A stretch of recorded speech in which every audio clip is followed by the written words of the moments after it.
Usolli fardhu zuhri arba'a raka'atin adaan makmuman lillahi ta'ala.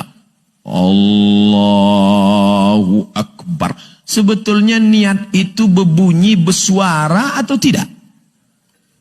Niat tak berbunyi, niat tak bersuara, niat letaknya di dalam. Maka niat di sini. Saya sholat zuhur 4 rakaat jadi makmum karena Allah. Di sini letaknya. Tapi kadang kalau kita langsung masuk masjid, dari pintu langsung masuk masjid, langsung. Kadang hati tak kuat. Allahu Akbar. Kau sholat zuhur apa asal? Kau jadi imam apa jadi makmum? Maka untuk menguatkan hati tadi, dikuatkan dengan kata. Bapak cinta tak sama ibu? Cinta. Tapi kadang ibu tak percaya. Speak up brother. Akhirnya bapak pun mengatakan, I love you full. Sebetulnya ada di dalam, tapi dia tak percaya. Mana buktinya? Akhirnya dikatakan, mulut, innal kalama la fil fuadi. Kalimat itu letaknya di sini. Fuadi artinya buah hatiku. Innal kalama, kalam, la fil fuadi, letaknya di sini. Wa innama ju'ilal lisan, diciptakan lidah alal fuadi dalila, untuk membuktikan apa yang ada di dalam. Makanya kita perlu berbudi bahasa. Tapi saya tidak memaksa orang harus sholat pakai usolli. Yang pakai usolli sholat sah untuk menguatkan hati. Berarti yang dia pakai sebagian mazhab Syafi'i. Yang tak pakai usolli sah. Mazhab Maliki dengan Hanafi, Hambali mengatakan tak perlu pakai usolli karena niat di dalam. Ustaz Somad sendiri, pada saat-saat hati saya tenang, saya tak pakai usolli. Tapi pada saat ini kacau galau bolak-balik, maka saya pakai usolli untuk menguatkan hati. Saya sholat zuhur, usolli fardhu zuhri 4 rakaat, 4 rakaat. Ada, bukan qadha, bukan tidak ada, adaan.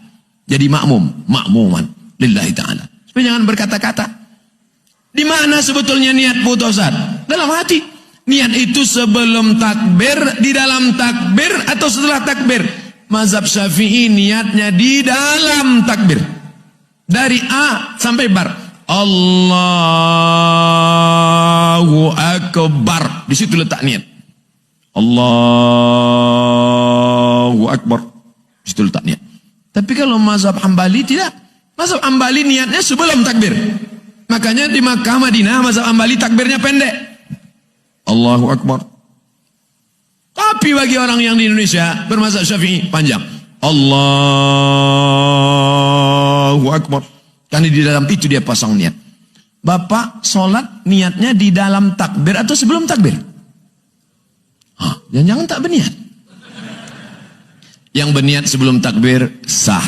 Yang berniat di dalam takbir mazhab Syafi'i sah. Asal jangan berniat sesudah takbir. Allahu Akbar. Sembahyang agak. Zuhur saya lah. Tak sah.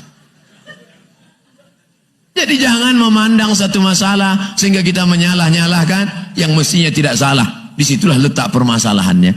Nah, masuk dalam bismillah. Bismillahirrahmanirrahim. Tapi imam kita sebagian tidak. Bismillahirrahmanirrahim. Alhamdulillahirabbil alamin. Lalu yang biasa pakai bismillah menyindir. Jangan angkat imam yang tak pandai baca bismillah. La ilaha illallah Muhammadur Rasulullah. Saya senang Bapak Kapolsek hadir. Karena kalau terjadi konflik dalam masjid, Pak Kapolsek bisa menjelaskan. Iya kan? Berkelahi nanti tiba-tiba dalam masjid antara yang usolli tidak pakai usolli. Datang Pak Kapolsek. Kenapa ini terjadi konflik? Manajemen konflik. Kenapa terjadi konflik? Gara-gara usolli Pak. Yang pakai usolli itu sah. Karena untuk menguatkan hati yang dipakai sebagian mazhab Syafi'i. Yang tidak pakai usolli sah. Karena niat dalam hati tidak bersuara, tidak berbunyi yang dipakainya mazhab Hambali, Hanafi dan Maliki.